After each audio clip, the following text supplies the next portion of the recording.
Bismillahirrahmanirrahim. Assalamualaikum warahmatullahi wabarakatuh. Nama saya Akbar Maulana. Di sini saya akan menjelaskan apa itu array. Array adalah sebuah variabel yang dapat menyimpan sekumpulan data yang memiliki tipe data yang sama. Sini untuk deklarasi array itu sendiri, gunakan tipe data array. Sebagai contoh, di sini saya mempunyai tipe data integer dengan variabel nilai.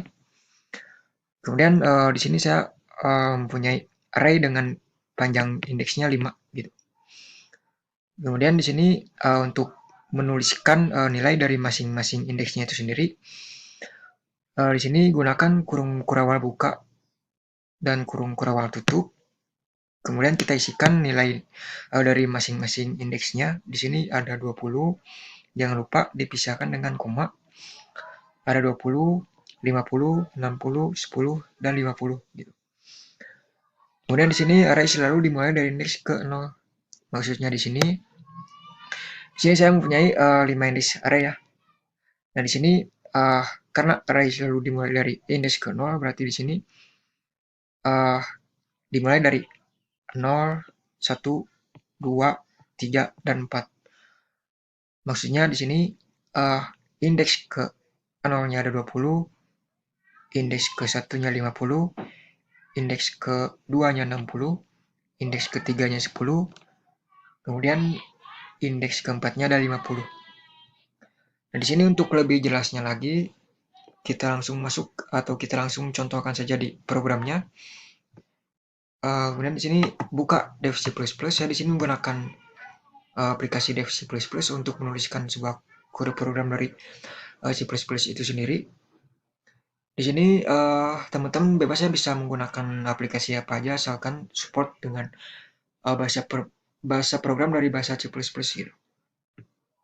Di sini seperti biasa untuk membuat file baru. Di sini masuk ke file, kemudian new. Kemudian di sini source file. Kemudian di sini kita ketikkan apa aja supaya nantinya bisa kita save gitu. Klik file di sini, kemudian save. Nah, kemudian di sini bisa kita simpan di mana saja gitu. Misalkan saya simpan di dokumen, kita buat folder baru. Kita buat new folder. Di sini misalkan saya tulis program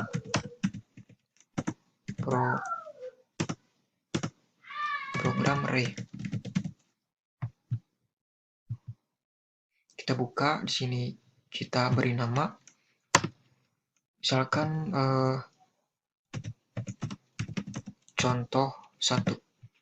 Kemudian kita save. Nah, di sini ketikkan sebuah struktur dari bahasa C++ itu sendiri. Di sini ada include, kemudian IOStream, kemudian ada using namespace std. Kemudian di sini untuk fungsi utamanya kita ketikkan integer main. Kemudian kurung kurawal buka, kurung kurawal tutup. Kemudian di dalamnya barulah kita dapat mengisikan dari inti dari program yang akan kita buat gitu. Di sini seperti yang telah kita singgung di awal, seperti yang telah kita sebutkan di awal, saya mempunyai tipe data integer dengan variabel nilai. Kemudian kita isikan panjang indeks dari array-nya itu sendiri gitu. Misalkan tadi saya punya 5 buah indeks array gitu.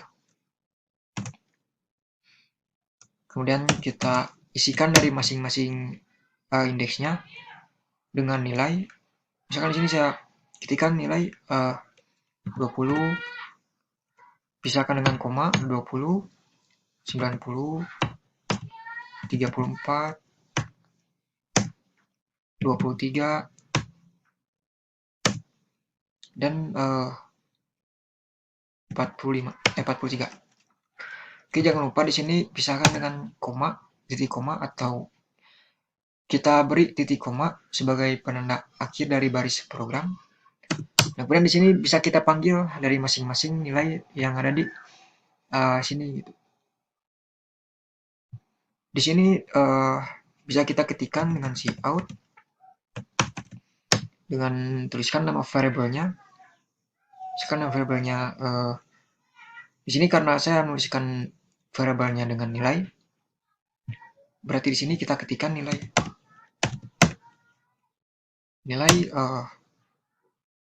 kemudian di sini nilai berapa yang akan kita panggil gitu.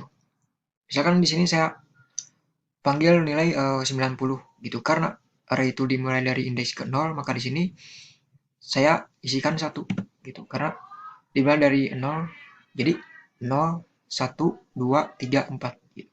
Saya akan manggil si nilai 90 ini gitu. Jadi di sini saya ketikkan 1, indeks ke 1, jangan lupa pakai titik koma, dan di sini kita running. Ini seharusnya muncul angka 90.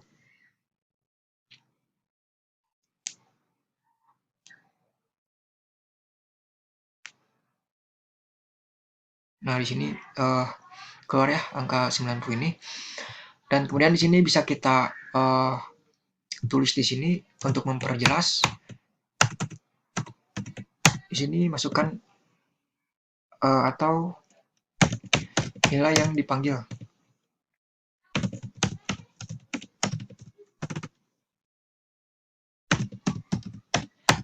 Di sini masukkan teks nilai yang dipanggil, kasih sama dengan,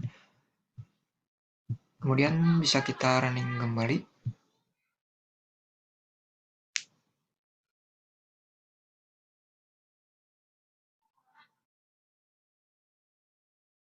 Nah, di sini muncul ya nilai yang dipanggil 90 gitu. Maaf, di sini ada typo. Nah, seperti ini ya. Oke, muncul ya di sini. Dan ini sebuah penerapan dari array itu sendiri. Dan di sini saya akan membuat sebuah program sederhana dari array. Di sini saya mempunyai tipe data integer dengan variabel a. Dan di sini panjang indeksnya 5. Jangan lupa titik koma. Kemudian kita ketik lagi tipe data integer. Kemudian variabelnya dengan nama rata-rata umur gitu. Karena di sini saya ingin membuat program sederhana dari array dengan rata-rata umur, menampilkan rata-rata umur gitu.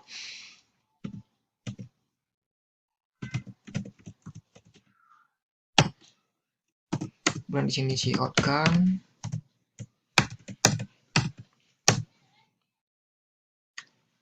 Di sini kita tulis program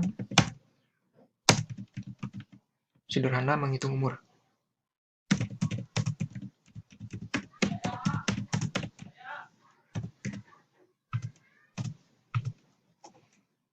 Kemudian kita inline untuk baris baru atau endl.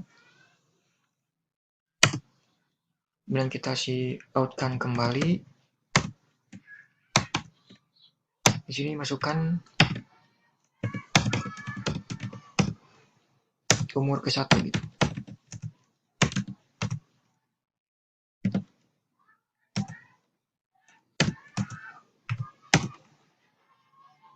Kemudian kita cin untuk memasukkan nilainya, cin ke dalam variabel a. Seperti ini. Dan kita cout kan kembali. Masukkan umur kedua.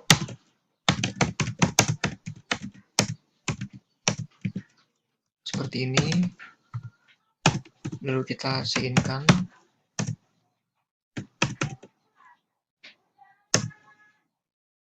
Dengan ke variabel a. Seperti ini. Kemudian kita tulis di sini sebagai rumus ya. Di sini Nama variabelnya rata-rata umur.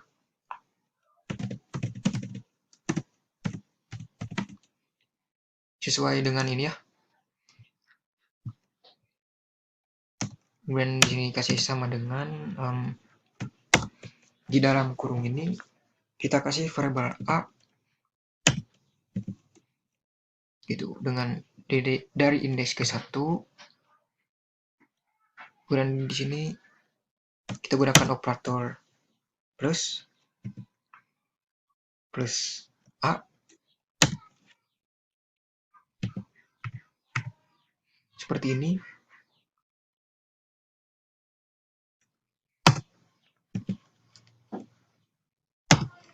Nah, ini untuk rumusnya sendiri. Kemudian kita outkan kembali di sini dengan kasih nama rata-rata umur. Gitu. Kita kasih nama variabelnya, kita panggil variabelnya gitu.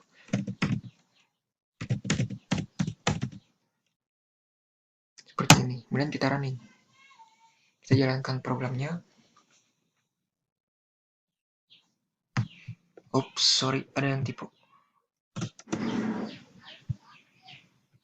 Jadi ini seharusnya 2 ya. Dan ini seharusnya 1. Ini juga 2 gitu. Kemudian kita panggil.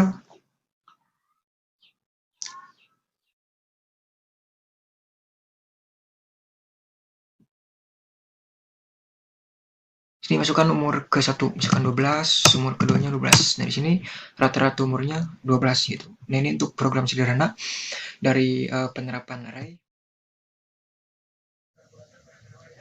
Oke, di sini lanjut mengenai struct. Sebelum kita lebih jauh mengenal apa itu struct, alangkah baiknya kita harus mengetahui dulu masalah pada array gitu. Nah, di sini array mampu menyimpan data dalam jumlah tertentu, namun dengan tipe data yang sama gitu. Maksudnya seperti ini. Misalkan saya mempunyai array dengan tipe data integer. Ya udah gitu. Semuanya menggunakan tipe data integer gitu. Nah, bagaimana jika butuh menyimpan data yang berbeda? Kita dapat menggunakan tipe data baru atau struct. Nah, di sini apa itu struct? Struct adalah kumpulan variabel dengan tipe data yang dapat berbeda-beda dengan satu nama. Contoh, misalkan, kan kalau misalkan saya mempunyai array dengan harus menggunakan tipe data yang sama, nah berbeda dengan struct. Nah, di sini struct di sini dapat menggunakan tipe data yang berbeda-beda dengan satu nama. Gitu. Nah, di sini untuk konsepnya sendiri mirip dengan array, namun perbedaannya hanya dengan tipe datanya saja. Jika array hanya satu, maka struct berbeda-beda gitu. Nah, di sini untuk pendeklarasian dari struct atau struktur itu sendiri, di sini kita dapat menuliskan struct, kemudian struktur name-nya apa, kemudian komponennya apa, dan juga membernya apa. Kemudian di sini kita dapat menuliskan tipe datanya apa, tipe data 1, tipe data 2, tipe data 3. Kemudian nama variabelnya apa, nama variabel 1, 2, dan 3. Untuk dapat mengakses dari membernya itu sendiri, gunakan operator akses berupa peroid atau titik gitu. Nah, di sini untuk lebih jelasnya lagi atau untuk lebih memperjelas, langsung saja kita coba untuk contoh programnya. Kita masuk lagi di dev C++, kita fill new.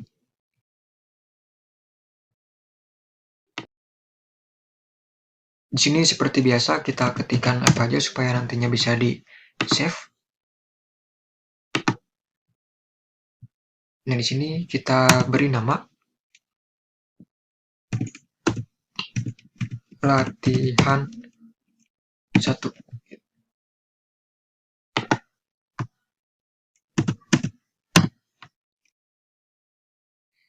Kemudian di sini kita tuliskan strukturnya terlebih dahulu, ada include IOStream dan using namespace std.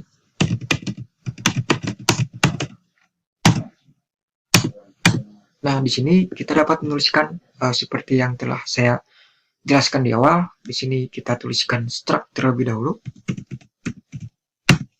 Kemudian nama struct-nya apa?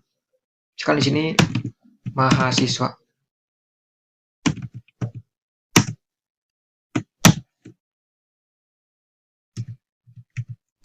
Nah, di sini kita dapat menuliskan komponennya apa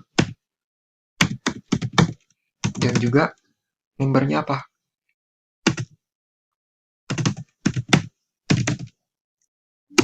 Sebagai contoh, misalkan saya menggunakan tipe data string. Mahasiswa ini mempunyai name, kemudian pisahkan dengan koma, kemudian nama, ada juga jurusan. Kemudian akhiri dengan titik koma. Kemudian di sini gunakan tipe data yang baru gitu. Tipe data yang berbeda. Sebagai contoh dengan tipe data integer. Integer ini untuk umur.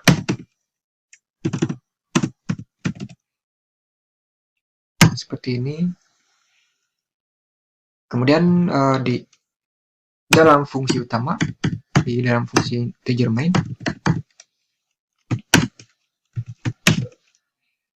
kita tuliskan di sini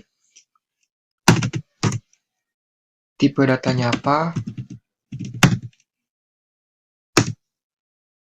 nama variabelnya apa gitu.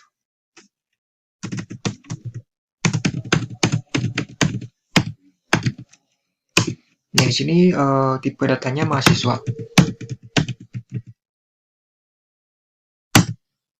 Kemudian nama variabelnya misalkan saya tulis di sini MHS1 misalkan. Ya. Ada mahasiswa 1, kemudian ada juga mahasiswa 2.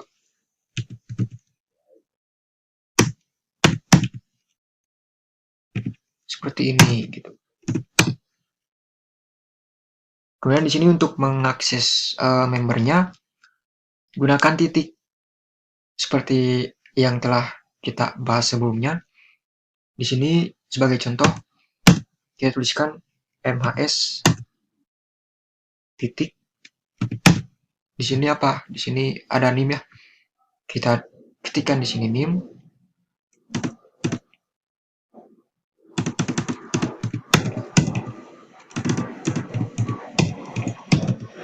MHS titik. MHS titik. Nah, seperti ini. Kemudian kita pilih di sini ada nim.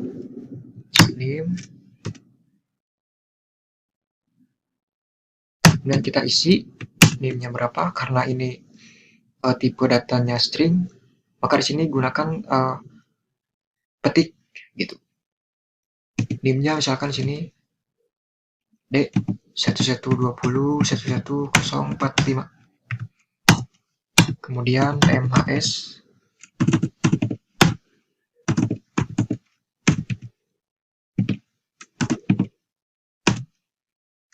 namanya kita isi, misalkan nama saya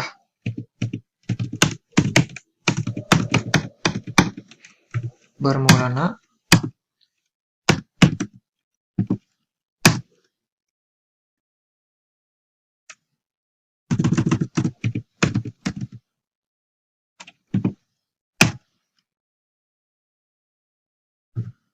Sini ada jurusan.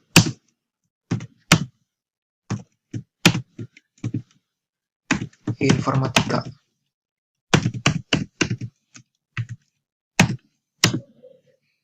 Kemudian umur. Umurnya misalkan 22. karena ini tipe data integer, maka tidak usah menggunakan petik. Cukup seperti ini. Kemudian di sini untuk mahasiswa 2, kita tinggal copy aja di sini. Tinggal kopikan di sini. Pastekan di sini. Di sini kita tinggal ganti mahasiswa 2. Ininya mahasiswa 2. Kemudian NIM-nya ganti, NIM belakangnya aja, misalkan 46. Di sini misalkan Ayu Lastri. Umurnya misalkan 21. Nah, di sini bagaimana sih cara men-cout-kannya atau menampilkan di layarnya? Di sini gampang aja ya. Sini gunakan cout. Kasih di sini nama mahasiswanya atau NIM-nya. NIM mahasiswa. Kemudian di sini nama variabelnya apa gitu. MHS 1.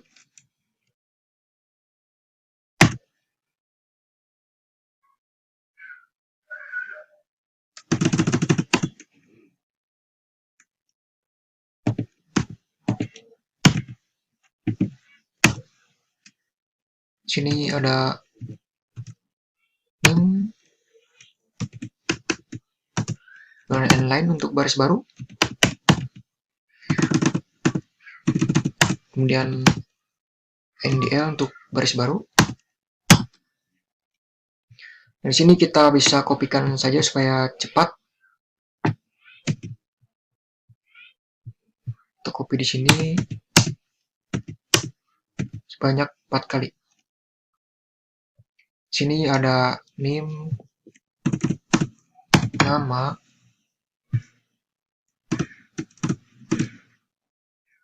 jurusan, dan juga umur.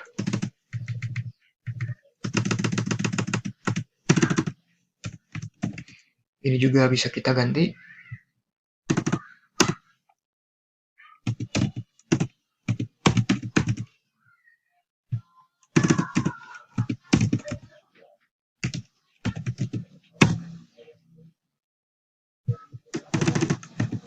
Umur seperti ini.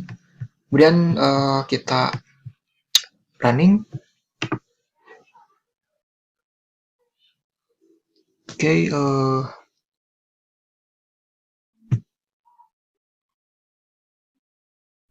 Oke, di sini harusnya M-nya besar ya. Sorry.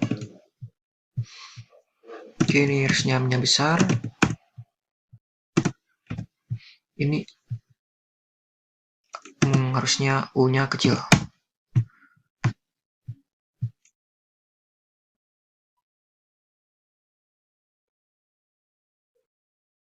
Kalau ada yang error gitu ya, harus disama-samakan dengan variabel yang di atas.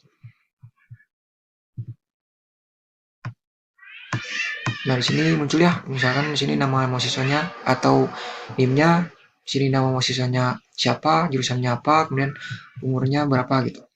Nah, di sini untuk menampilkan mahasiswa keduanya, gampang aja di sini tinggal kopikan.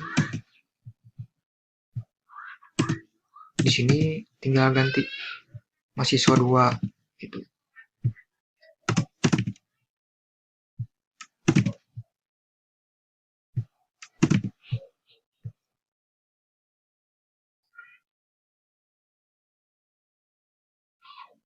Nah, di sini nampilnya mahasiswa 2. Sekarang kita lanjut mengenai pointer. Jadi pointer itu atau penunjuk itu representasi simbolik dari alamat. Kemudian dapat digunakan untuk mengakses memori dan memanipulasi alamat. Kemudian berguna untuk mentransfer data yang berkapasitas besar. Kemudian cara menampilkan alamat variabel itu sendiri. Di sini digunakan integer nilai sama dengan 5 gitu. Kemudian kita cout-kan alamatnya adalah, nah di sini menggunakan simbolan gitu untuk menampilkan sebuah alamat dari variabel nilai ini gitu. Nah, kemudian di sini ketika di cout atau di running, muncullah alamat ini berupa angka dari heksadesimal gitu. Untuk lebih jelasnya lagi, kita masuk ke dev C++ kembali. Seperti biasa, kita buat file baru, new, source file, kemudian ketikkan apa aja supaya bisa di save. Sini beri nama pointer. Seperti biasa, kita ketikkan terlebih dahulu struktur dari badan program dari C++ itu sendiri. Ada include, eostream,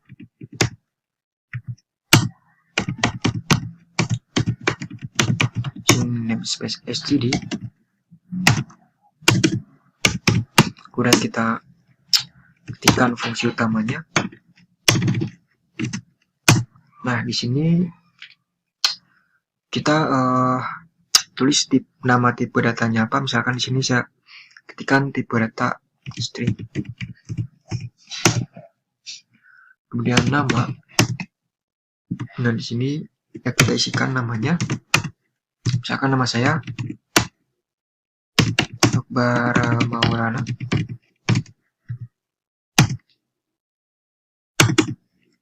Nah, di sini kemudian kita cout-kan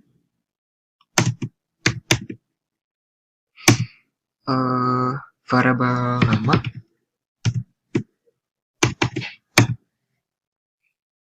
Nah, variabel nama ini berada pada alamat berapa gitu.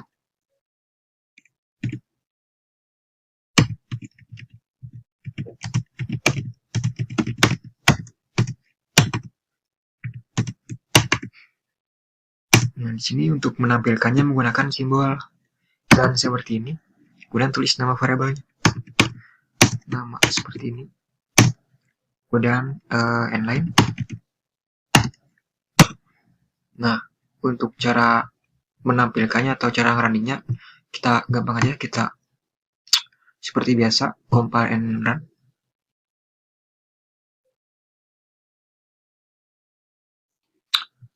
Oke, sorry, ada yang saya di sini harusnya menggunakan line ya, saya kelupaan. Oke, kita running.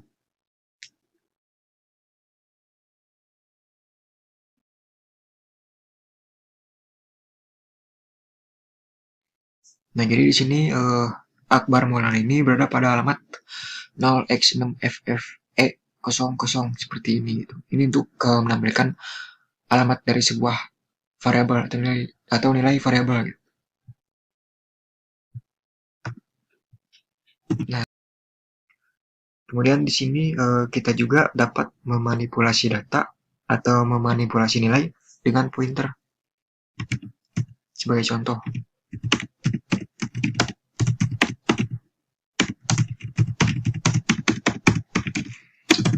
di sini gunakan tipe data string,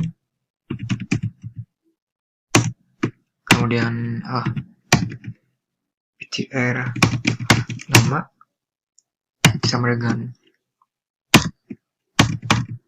dan nama seperti ini. Kemudian cout-kan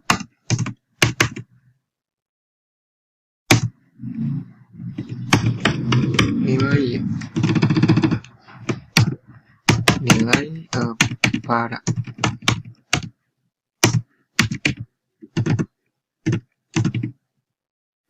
ptr nama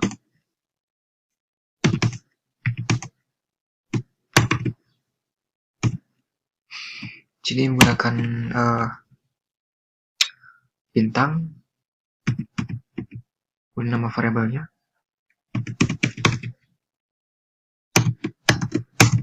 inline untuk baris baru,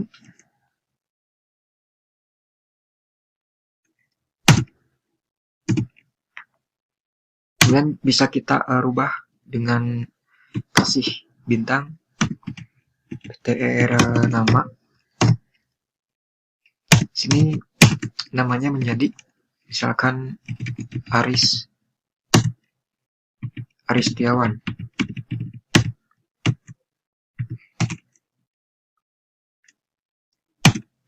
Kemudian kita shieldkan, shieldout, nama setelah ganti,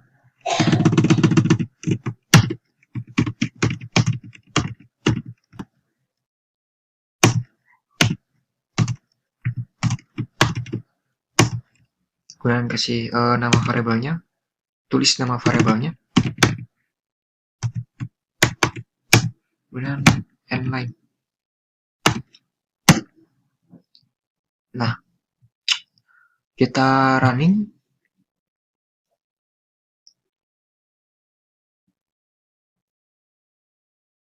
Nah, jadi seperti ini ya. Akbar Maulana berada pada alamat 0x6ffdf0 gitu. Nah, nilai pada alamat ptr nama yang asalnya Akbar Maulana, tapi setelah dimanipulasi atau diganti namanya, setelah diganti di sini jadi Aris Setiawan gitu. Nah, seperti ini untuk kegunaan pointer itu sendiri. Nah, jadi untuk kesimpulannya, sini lokasi pada memori komputer memiliki alamat dan menyimpan data atau nilai. Seperti itu. Kemudian alamat atau address yang dimaksud bernilai numerik dalam heksadesimal gitu. Kemudian pointer adalah variabel yang menyimpan alamat memori dari variabel lain. Kemudian kita juga dapat memanipulasi nilai dengan pointer gitu, dan juga memanipulasi variabel lain. Ya, di sini kita lanjut mengenai circular queue. Circular yang berarti melingkar dan queue yang berarti antrian. Jadi circular queue adalah antrian melingkar gitu. Circular queue adalah struktur data linier di mana operasi dilakukan berdasarkan prinsip FIFO, first in, first out, dan posisi terakhir dihubungkan kembali ke posisi pertama untuk membuat lingkaran.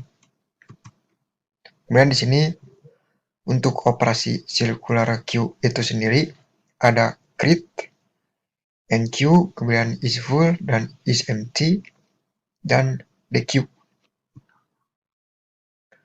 Oke, untuk lebih jelasnya lagi kita masuk ke dalam programnya. Di sini sudah dituliskan programnya supaya tidak terlalu panjang videonya. Di sini saya akan menjelaskan satu persatu. Dan di sini untuk headernya ada include, kemudian tuliskan seperti ini, bits garis miring stdc plus kemudian .h.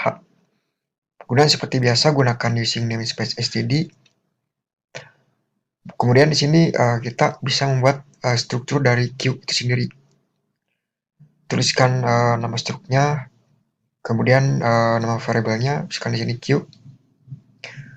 Kemudian tipe datanya ada rear dengan variabel front. Kemudian integer size, integer menggunakan bintang di sini R gitu. Kemudian di sini proses membuat batas maksimal data. Kita tinggal gunakan Q di sini. Kemudian parameternya kasih integer S. Kemudian di dalam kurung kurawal ketikkan front sama dengan rear sama dengan min 1, size-nya sama dengan S, R-nya sama dengan new integer S, seperti ini gitu. Kemudian lanjut untuk void in queue, gunakan parameternya integer value, kemudian integer dequeue, dan void display queue. Kemudian di sini ada operasi input data. Di sini kita ketikkan saja void queue dengan kasih void Q dengan kasih titik 2 seperti ini, NQ, kemudian kasih parameternya integer value, dan kemudian di sini kita kasih pengkondisian di mana front sama dengan 0 dan rear sama dengan size min 1, atau rear sama dengan front min 1 persen size min 1. Kemudian di sini kita printkan Q is full, kemudian kasih return, kemudian else if front sama dengan min 1, front sama dengan rear min 0, dan kemudian kasih rear sama dengan value, else if di sini rear sama dengan size min 1 dan front tidak sama dengan 0, seperti itu. Kemudian rear sama dengan 0, kemudian rear sama dengan 0, dan R kasih rear di sini, kemudian value. Else, kemudian rear plus, R rear sama dengan value.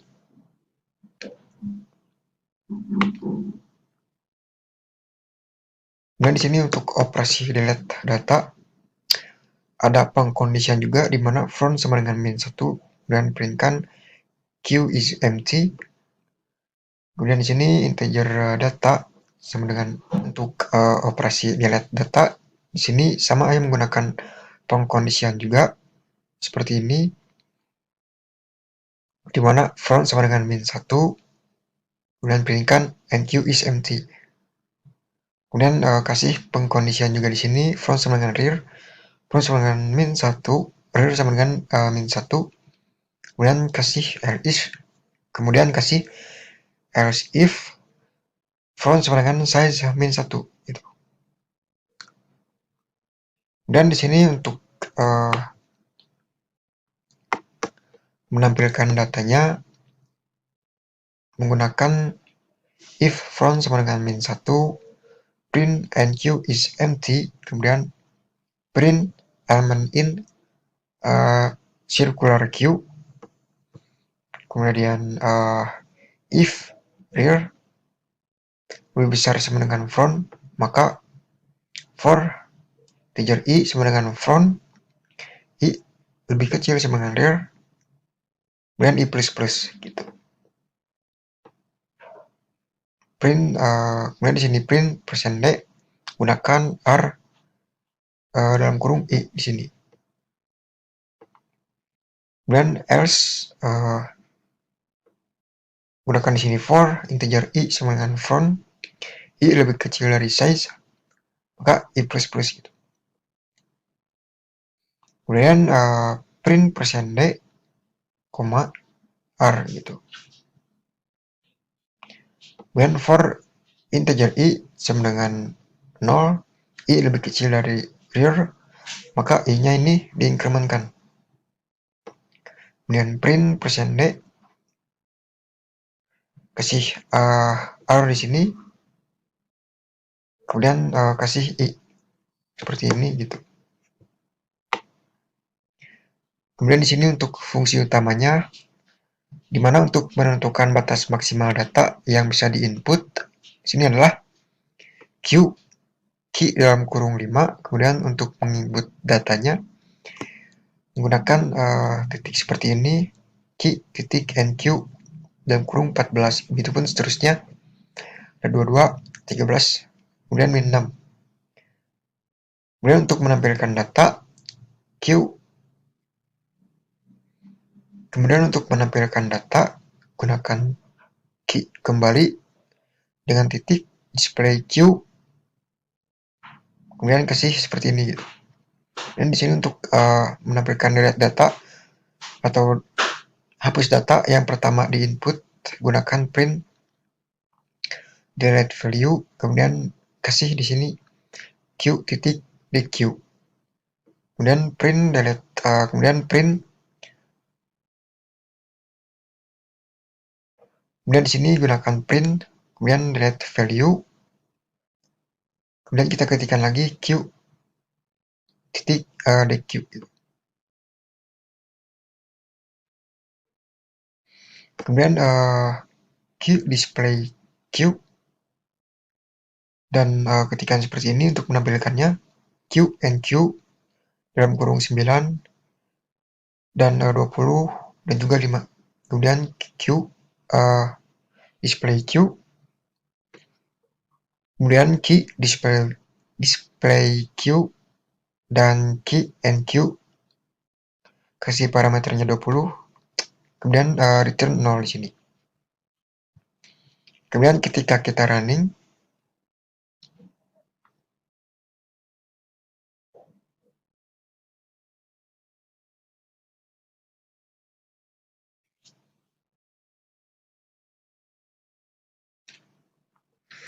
muncullah seperti ini, dimana ketika kita running muncullah seperti ini, element in circular Q R. Di sini ada 14, 12, 13, dan min 6. Kemudian delete value sama dengan 14, delete value sama dengan 22. Kemudian elemen in circular Q R 13 min 6. Kemudian elemen in circular Q R 13 min 6 9 25. Kemudian di sini juga ada keterangan Q is full, seperti itu. Nah, ini untuk penerapannya sendiri. Kemudian untuk kesimpulannya,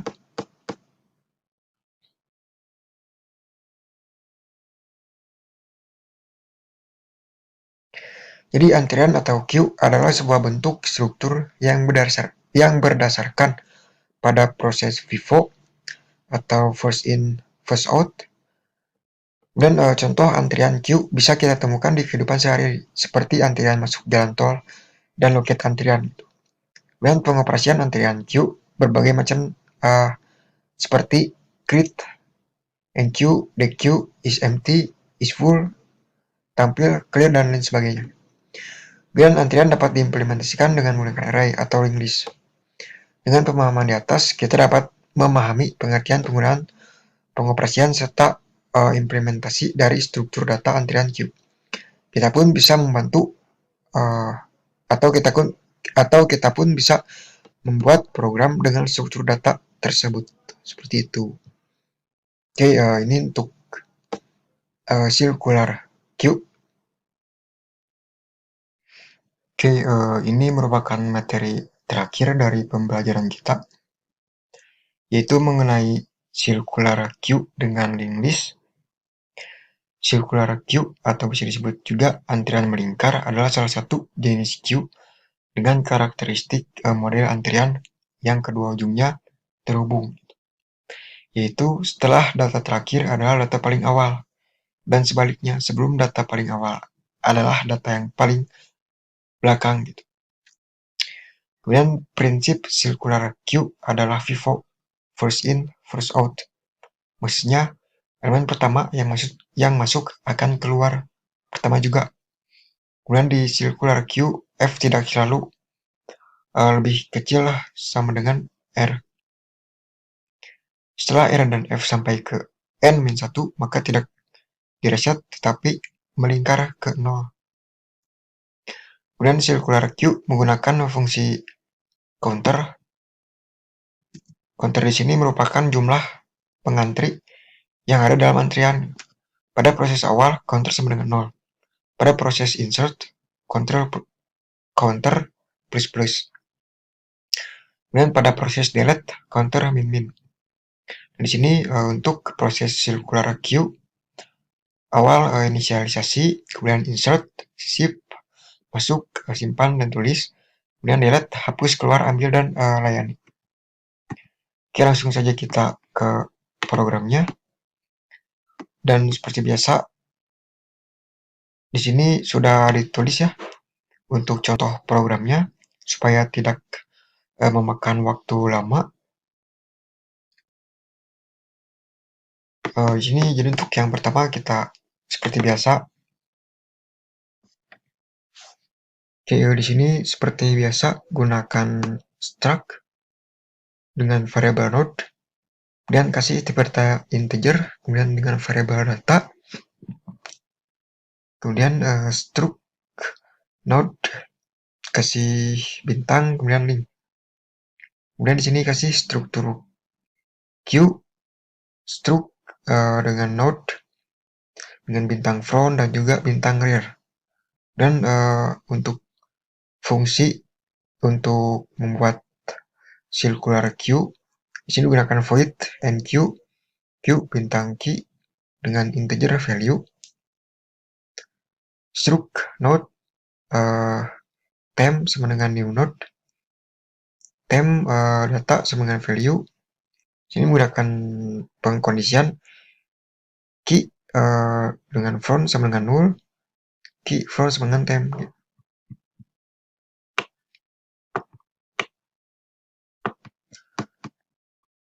Nah, kemudian di sini else key menuju ke arah rear dan link sama dengan temp. Key menuju ke arah rear sama dengan temp. Q rear menuju ke arah link sama dengan Q front. Dan di sini untuk fungsi untuk delete elemen dari circular queue, di sini gunakan integer deq seperti ini.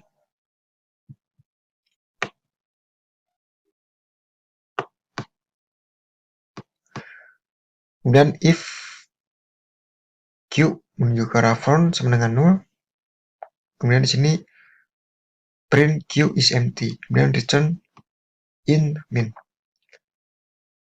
Kemudian di sini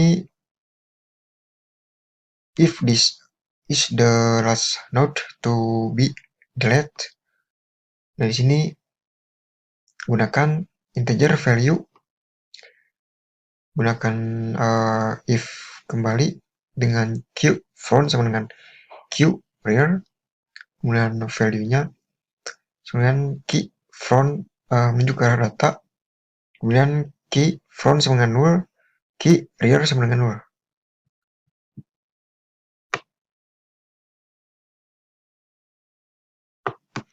Kemudian else di sini struct node dengan temp sama dengan q front, value sama dengan temp data. Kemudian di driver of program di fungsi utamanya, di sini ada create a queue and inisialisasi front and rear. Contoh sintaknya seperti ini. Kemudian inserting element in circular queue, sintaknya seperti ini, dan display element present in circular queue gunakan seperti ini. Kemudian untuk mendelete-nya gunakan print delete value di queue key dan tuliskan seperti ini. Kemudian untuk remaining element in circular queue gunakan display queue dan tuliskan seperti ini. Kemudian ketika kita running,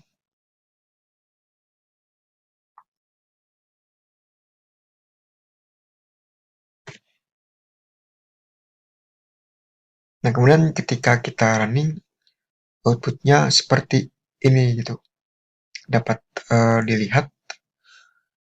Dan mungkin ini untuk penerapan dari circular queue dengan dengan link list itu sendiri. Dan mungkin cukup sekian penjelasan dari saya mengenai apa itu array, kemudian struct, dan juga pointer. Kemudian ada circular queue dengan array, dan juga ada circular queue dengan link list. Dan mohon maaf bila ada salah-salah kata ataupun ada kekurangan. Dan untuk itu mohon maaf untuk kekurangannya. Dan sama di sini juga saya sama-sama masih belajar. Dan mudah-mudahan apa yang saya sampaikan bermanfaat untuk kita semua.